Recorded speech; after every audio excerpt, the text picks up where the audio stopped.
और जब पहरेदारी करती तो इधर से ब्रह्मा जी के जो 4 पुत्र हैं, सनक सनंदन सनकादि संत कुमार, ये चारों ऋषि सनकादि ऋषि जो है ये पहुंचे दर्शन करने भगवान के दर्शन करने पहुंचे।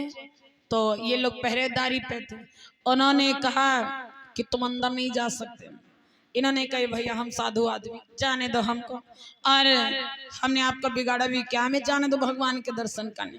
अच्छा, भगवान मना कर दी थी। भगवान कह गए थे कि हम शयन करने जा रहे हैं और कोई आने ना पावे, कोई आने ना पावे। तो जय विजय ने कहा ठीक प्रभु जाओ आप शयन करो, कोई नहीं आएगा अंदर। अब इधर जब ये लोग आए तो ऋषि लोग आए तो इनको भी मना कर दिया। तो कहा जाता है कि जितनी बार ये अंदर जाने को करें उतनी बार जय और विजय उठा के इनका बाहर धर दें। 3 बार ये अंदर जाने लगे फिर बाहर रख दें।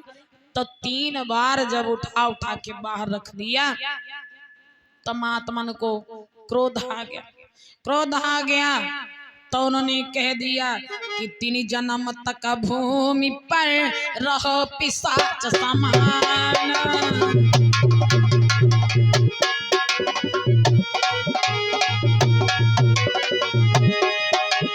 3 जन्म तक भूमि पर रहो पिशाच समान। अब आगे मत कीजियो ऋषिवर का अपमान।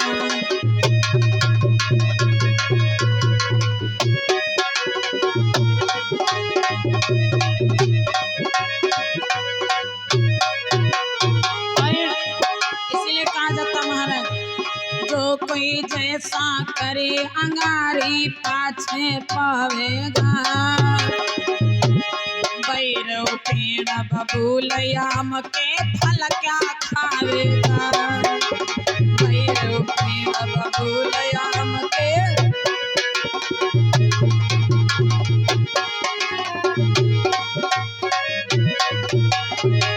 उन्होंने कह दिया कि तुमने हमारा अपमान किया, संतन का अपमान किया। इसलिए हमने एक दिन कहा था कि भैया समय आएगा तो बताऊंगी संत का कभी अनादर नहीं करना चाहिए, समझिए।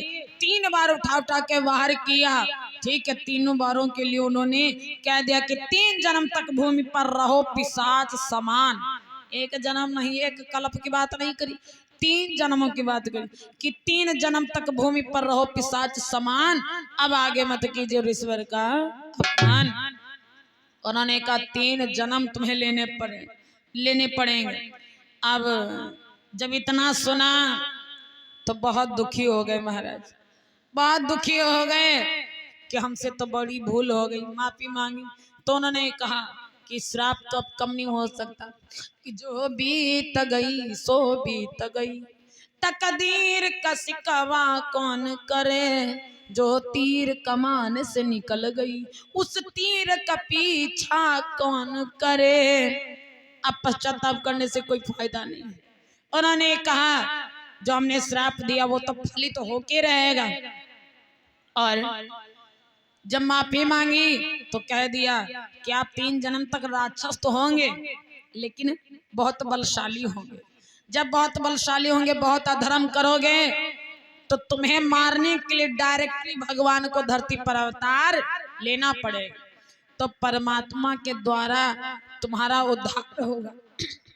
जरा सोचो, मरना तो विधि विधि का होता है, मरते तो सब हैं, लेकिन कुछ लोग मर के भी जिंदा रहते हैं, मर के भी। अब कुछ लोग जिंदा रहते फिर भी मरे के समान रहते हैं, मरे के समान। रामायण में कहा गया कि जिन व्यक्तियों के जीवन में कभी साधुओं की संगति नहीं हुई, उन्होंने किसी साधु की संगत नहीं किया, और व्यभिचारी होने के साथ साथ जो लोग सपने में भी साधु संगत नहीं करते, क्योंकि जो भक्त है भगवान का, जो सत्संग सुनता उसको सपने में सत्संग दिखाई देगा और सबको सत्संग दिखाई नहीं देगा। क्योंकि साइंस वाले डॉक्टर लोग कहते हैं कि जो शाम को सोचो वही रात में सपने में दिखाई देता। जो सोचोगे, जो भी विचार करोगे जैसा वैसा। तो जब हमारे मन में कुछ भक्ति होगी, संत मिलन की अभिलाषा होगी, तभी हमको वो संगति दिखाई देगी सपने में। हा?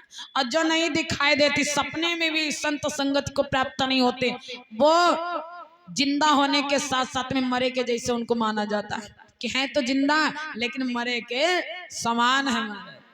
आज शंकर भगवान पार्वती मैया को कथा सुनाते हुए कहते हैं याज्ञवल्क्य जी महाराज कथा सुनते सुनाते भरद्वाज ऋषि को, इधर गंगा जी के तट पर श्री सुखदेव जी महाराज परीक्षित महाराज को कथा सुनाते।